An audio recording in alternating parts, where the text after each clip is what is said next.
మొదటి మాట లోపల రామదూత అభయదాత. రామదూత అభయదాత అంటే ఈ నెల అంటే మే 12న హనుమ జయంతి సందర్భంగా 2026లో మనము కొన్ని విషయాలు తెలుసుకుందాం. అవి ఏమిటి చూడండి. శ్రీరాముని కథలో హనుమంతుడిది చాలా విశిష్టమైన పాత్ర. రాముని దాసుడైన హనుమంతుడు భక్తికి శక్తికి ప్రతీకగా నిలుస్తాడు. వారిద్దరి మధ్య ఉన్న బంధము భగవంతుడికి భక్తుడికి మధ్య ఉండే అవినాభావ సంబంధాన్ని తెలియజేస్తుంది. శ్రీరాముడి కోసము కొండనేని ఎత్తి తీసుకురాగలిగే శక్తి హనుమంతుడిది. హనుమంతుడికి ఇచ్చిన వరం కోసం అతని చిటికెలు వేస్తున్నంతసేపు ఆవలింతలు తీసేంత ప్రేమ శ్రీరాముడిది. ఈ బంధము మన దేశ పౌరాణిక గాథల్లో చిరస్థాయిగా నిలిచిపోయింది అనే విషయం అందరికీ తెలుసుగా మిత్రమా. వినయశీలి.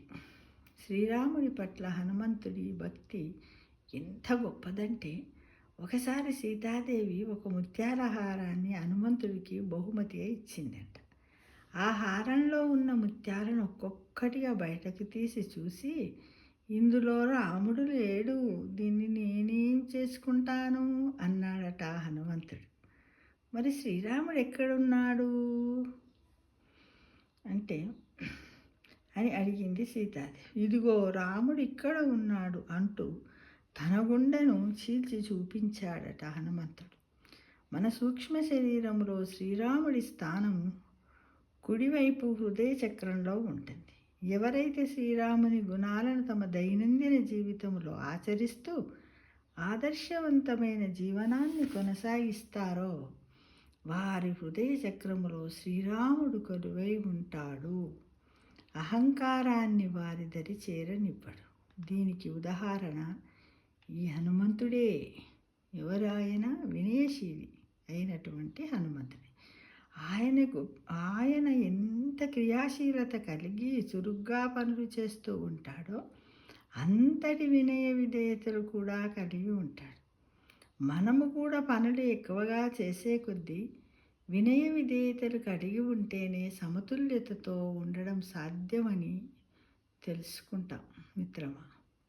ఎప్పుడైతే మన ద్వారా జరుగుతున్న పనులన్నీ మనమే చేస్తున్నామని భ్రమలో చిక్కుకుంటామో అప్పుడు అహంకారము బారిన పడతాము.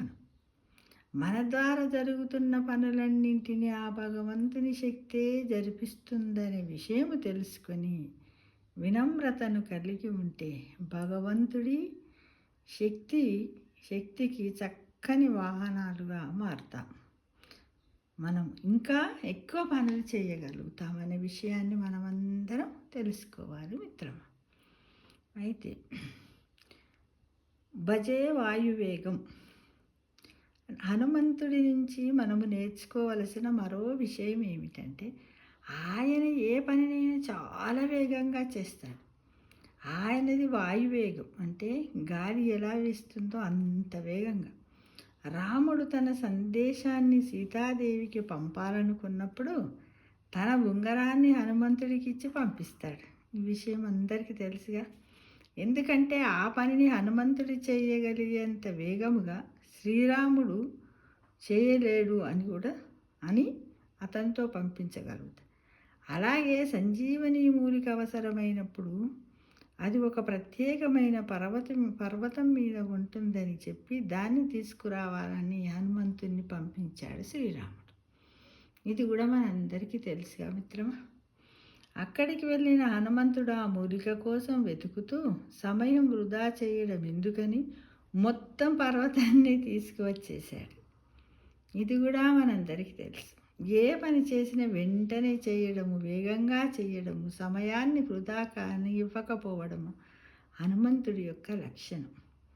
హనుమంతుడు ఆశీస్సులు పొందిన వారికి సత్ అసత్ వివేక బుద్ధి లభిస్తుంది. అంటే ఏది సత్యము ఏది అసత్యమని తెలుసుకోగలిగే వివేకము విచక్షణ కలుగుతుంది మిత్రం. ఏది మంచి ఏది చెడు అనే విచక్షణ కలిగిన మనిషి చెడు నుంచి దూరంగా ఉంటాడు. తనను తాను రక్షించుకోగలుగుతాడు. సన్మార్గములో నడిచి ఆధ్యాత్మికంగా ఉన్నతిని పొందుతాడు. హనుమంతుడి గుణాలైన వినయ విధేయతలను, భక్తితో కూడిన శక్తిని దైనందిన జీవితంలో మనం కూడా అలవర్చుకుంటే ఆయన అనుగ్రహాన్ని, శ్రీరాముడి కృపా కటాక్షాలను నిరంతరం మనం పొందగలం మిత్రమా. కదా. అంటే మన మానవుల సూక్ష్మ శరీరములోని పింగళానాడి మొత్తాన్ని హనుమంతుడు ప్రభావితం చేస్తాడు. పింగళానాడికే సూర్యనాడి అని మరో పేరు ఉంది.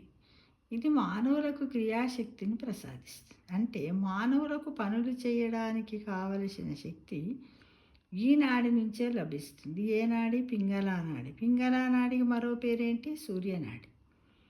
కానీ పనులు ఎక్కువగా చేస్తూ విశ్రాంతి తీసుకోవడం మర్చిపోయినప్పుడు ఆ నాడీలో వేడి ఎక్కువై అనేక రకాల వ్యాధులకు దారితీస్తుంది.